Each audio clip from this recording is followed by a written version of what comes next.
Hello students, welcome to our grammar class. In this class, we are going to see the definitions.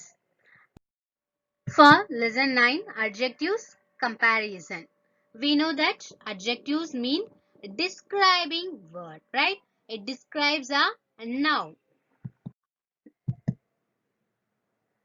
See the first types of comparison degrees. எத்தனை type of comparison degrees இருக்குன்னு கேட்கிறேன். Okay.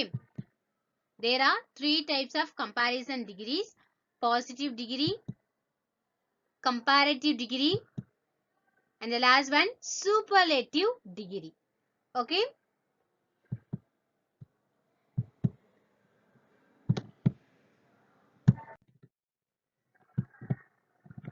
Next, levels of adjective comparison. Adjective comparison la இருக்கிறத levels. Okay. At a higher level. Higher level in the sense, see the example. Archana is taller than Rucha. Okay. Higher level. 1-to-1 comparison. ஒரு பர்சனுக்கும் இன்னொரு பர்சனுக்கும் மட்டுமே இருக்கிற comparison. ஒரு கண்ட்ரிக்கும் another countryக்கும் இருக்கிற comparison, which mean 1-to-1 comparison. That is what called higher level comparison.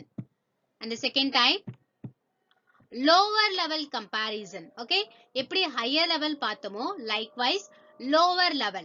Rucha is shorter than Archana. 1-to-1 comparison தான் இருக்கு பாருங்க. And third one, at the same level comparison. Same level comparison mean அவங்கள மாதிரியே இவங்களும் இருப்பாங்க அப்படின்னு சொல்லும் போதுதான் same level comparison யூஸ் பண்ணுவோம். Here Aarthi is as tall as Meena. Aarthi வந்து மீனா மாதிரியே டாலா இருப்பாங்க. ஓகேவா? ரெண்டு பேருமே ஈக்குவலா இருக்காங்க அப்படிங்கிறது தான் same level comparison. Highest level comparison. Highest level mean one from all. Okay. ஒரு குரூப்பா ஒரு விஷயத்துல இருந்து பெஸ்டான ஒரு விஷயம் இல்ல வேர்ஸ்டான ஒரு திங் அத சொல்றதுதான் highest level and lowest level. Okay. Here highest level. Seema is the tallest among all the students. எல்லா ஸ்டூடெண்ட்ஸ்லயுமே யாரு ரொம்ப tallest? Seema. Likewise lowest level. இருக்கதே ரொம்ப கம்மியான ஒரு விஷயம். Preeti is the shortest among all the students. Preeti வந்து எல்லார விடவும் ரொம்ப shortest ஆன ஒரு girl. ஓகேவா? Higher level comparison, lower level comparison. இது ரெண்டுமே comparative degreeல வரும். Then same level, positive degree. Highest level, lowest level. ரெண்டுமே superlativeல வரும். Okay. Then one more thing you have to keep in your mind. Comparative degree na than வரும். ஓகேவா? Taller than, shorter than வந்திருக்கா? Same level na as tall as இல்ல describe பண்ற மாதிரி வரும். Right? Then highest level superlative நம்ம the use பண்ணுவோம். Then adjective கூட est add பண்ணுவோம். Tall na tallest, short shortest. இது மாதிரி est add பண்ண முடியாம வரக்கூடிய வேர்ட்ஸ்க்கு most add பண்ணிக்குவோம். ஓகேவா? அந்த மாதிரி அங்க comparative degreeல er add பண்ணிட்டு than யூஸ் பண்ணுவோம். Then er யூஸ் பண்ண முடியாத இடத்துல என்ன யூஸ் பண்ணுவோம்னா more யூஸ் பண்ணுவோம். ஓகேவா? more comparative degreeக்கு, most superlative degreeக்கு.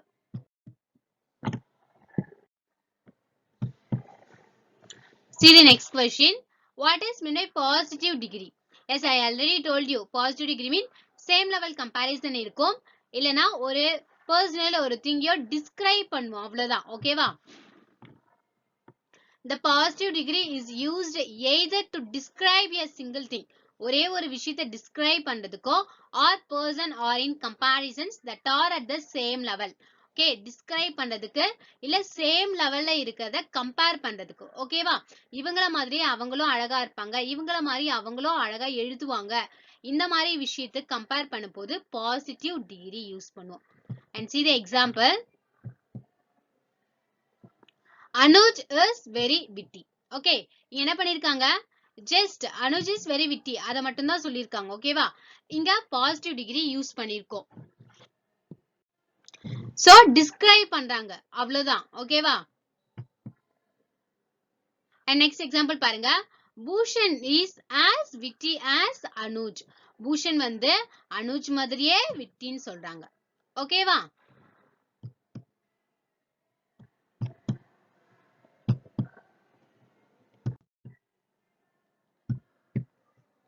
See the next question. Comparative degree. Comparative degree mean degree is used for unequal comparison between the quality or quantity of two things or person. ரெண்டு பர்சனோ இல்ல ரெண்டு things குள்ள இருக்கிற quality இல்ல quantity which mean 1 to 1 நான் சொல்லிட்டேன். ஓகேவா? See the examples. The Eiffel Tower is taller than the Qutub Minar. Okay. Eiffel Tower வந்துட்டு Qutub Minar விட taller அப்படின்னு சொல்லியிருக்காங்க. அப்போ 1 to 1 ரெண்டு கம்பேரிசன் ஈஃபில் டவருக்கும் குதுப் மைனாருக்கும் நடுவுல மட்டுமே கம்பேர் பண்றோம். So 1 to 1 comparison comparative degree use பண்ணிருக்கோம். And see the next one. The river Ganges is shorter than the Nile. Okay. Nile நதியை விட which mean Nile river விட கங்கா வந்து எப்படி இருக்கும் ஷார்ட்டரா இருக்கும்னு சொல்லியிருக்காங்க. ஓகே. ஃபர்ஸ்ட் ஒன் வந்து higher level comparison. Second one lower level comparison. And next superlative degree. Superlative mean one in all. Okay. One from all. ஒரு பெஸ்டான இல்ல ஒரு வேர்ஸ்டான விஷயம் ஒரு குரூப்ல இருந்து. See the definition. The superlative degree is used when one thing or person is singled out in a comparison. பாருங்க singled out which mean பெஸ்டான ஒரு விஷயம் worstஆன ஒரு விஷயத்தை தனியா எடுக்கிறது. ஓகேவா? That involves several things or persons. அது வந்து நிறைய விஷயங்களையோ இல்ல நிறைய பர்சன்ஸை இன்வால்வ் பண்ணி இருக்கும். அதுல இருந்து பெஸ்டான ஒன்னு worstஆன ஒன்னு எடுக்கிறது தான் superlative degree. See the example. The Burj Khalifa is the tallest building in the world. இந்த வேர்ல்ட்லயே Burj Khalifa ஒரு பில்டிங் இருக்கு. ஓகேவா? அதுதான் வந்து ரொம்ப டாலஸ்ட் அப்படின்னு சொல்றாங்க. அப்ப பெஸ்டான ஒரு விஷயம் சொல்லிருக்குமா? தி டாலஸ்ட் யூஸ் பண்ணிருக்கோம். பாருங்க. Next one. Kitty's hawk-nosed bat is the smallest mammal in the world. இந்த வேர்ல்ட்லயே Kitty's hawk-nosed அப்படின்னு ஒரு மேமல் இருக்கு. மேமல்னா பாலூட்டிகள். ஓகேவா? அந்த பாலூட்டி தான் ரொம்ப இருக்கவே ரொம்ப ரொம்ப ஸ்மாலஸ்ட் மேமல் அப்படின்னு சொல்றாங்க. So comparison at the lowest level comparison. So with this adjectives comparison gets completed. Just 3 types of adjective comparison: positive, comparative, superlative. அதுல இருக்கிற லெவல் பாத்தீங்கன்னா higher level, lower level, then same level, next highest level, lowest level. Okay. Then positive na enna, comparative na enna, superlative na enna, அது நம்ம பார்த்தாச்சு.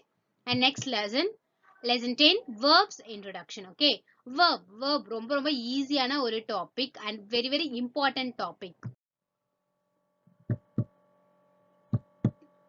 First question. Kinds of verbs based on function. Okay. அது செய்யக்கூடிய வேலையை பொறுத்து என்ன பண்ணிருக்கோம் நம்ம verb பிரிச்சிருக்கோம். See what are the types? Main verbs and auxiliary verbs or helping verbs. Main verb means action. Action words are called main verbs. Auxiliary verb, it helps the main verbs. Okay. Auxiliary verb இன்னும் 2 type பிரிச்சிருக்கோம். Primary auxiliaries and modal auxiliaries. Primary auxiliaries means which is necessary. Okay. அதான் first நம்ம verb படிக்கிறதப்போ படிக்கக்கூடிய verb, so that it is called as primary auxiliaries. Be family verbs, have family verbs, do family verbs. Okay. Be family la am, is, or, was, were 5 verbs இருக்கு. Then have family la has, have, had. Then do family do, did, does. Then modal auxiliaries la all modals. Okay.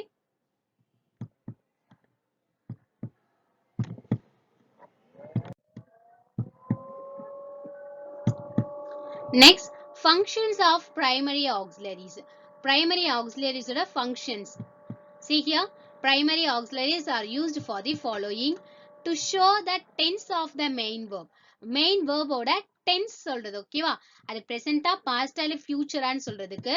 Then to show a habit like or dislike. Habit means நமக்கு இருக்க ஒரு அந்த main verb உடைய habit சொல்றது. Then like பிடிச்சிருக்கா பிடிக்கலையா, does not அப்படி போட்டா பிடிக்கல, ஓகே, டஸ்ன்னு போட்டுட்டா பிடிச்சிருக்கு. சோ இந்த மாதிரி ஹேபிட் அதோட லைக் ஆர் டிஸ்லைக் சொல்றதுக்கு பிரைமரி ஆக்சிலரிஸ் யூஸ் ஆகுது. Then to build negative, interrogative and emphatic sentences. ஒரு நெகட்டிவ் சென்டென்ஸ் ஃப்ரேம் பண்றனா நமக்கு ஹெல்பிங் வேர்போட ஹெல்ப் ரொம்ப முக்கியம். ஓகேவா? Not, is not, are not, has not அந்த மாதிரி நாட் யூஸ் பண்றது எங்க யூஸ் பண்ணுவோம் பாத்தீங்கன்னா ஹெல்பிங் வேர்ப் பக்கத்துல யூஸ் பண்ணுவோம். சோ ஹெல்பிங் வேர்ப் ரொம்ப முக்கியம். Negative sentence, then interrogative sentence, interrogative question words. Helping verb sometimes used as question words, okay. Then emphatic sentences to form question tags. Question tags நமக்கு தெரியும். Positive சென்டென்ஸ்னா negative question tag இருக்கணும். ஓகேவா? is இருக்கு, positive டிகிரில இருக்கு அப்படின்னா இங்க is not use பண்ணணும். are not. Likewise question tag use பண்றதுக்கு primary auxiliaries யூஸ் ஆகுது. Okay,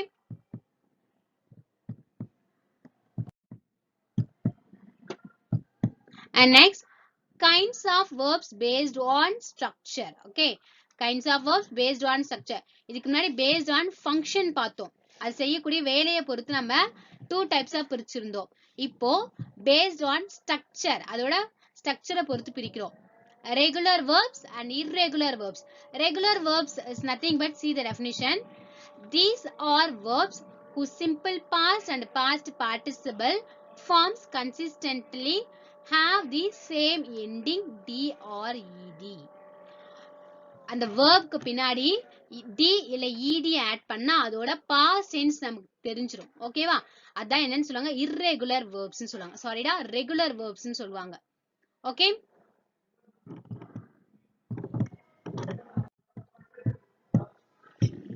then irregular verbs is just opposite. These are verbs, அது verbs whose simple past and past participle அதனுடைய simple past and past participle cannot be predicted from their base form. அதோட base form இருந்து வராது. ஓகேவா? Example பாருங்க, ஜம்ப்னா jumped, ed add பண்ணா அதுக்கான past form வந்துச்சா, சோ அது ரெகுலர். இதே ஈட்னா ஏட், ஈட்டட் நம்ம ஆட் பண்ண மாட்டோம், ஏட்னு ஆட் பண்ணுவோம். ஓகேவா? சோ அது irregular. ஸ்பெல்லிங் சேஞ்ச் ஆனா irregular, சேஞ்ச் ஆகாம dd ed ஆட் பண்ணா அது regular verbs. In most cases the irregular verbs have different endings in their simple past and past participle forms.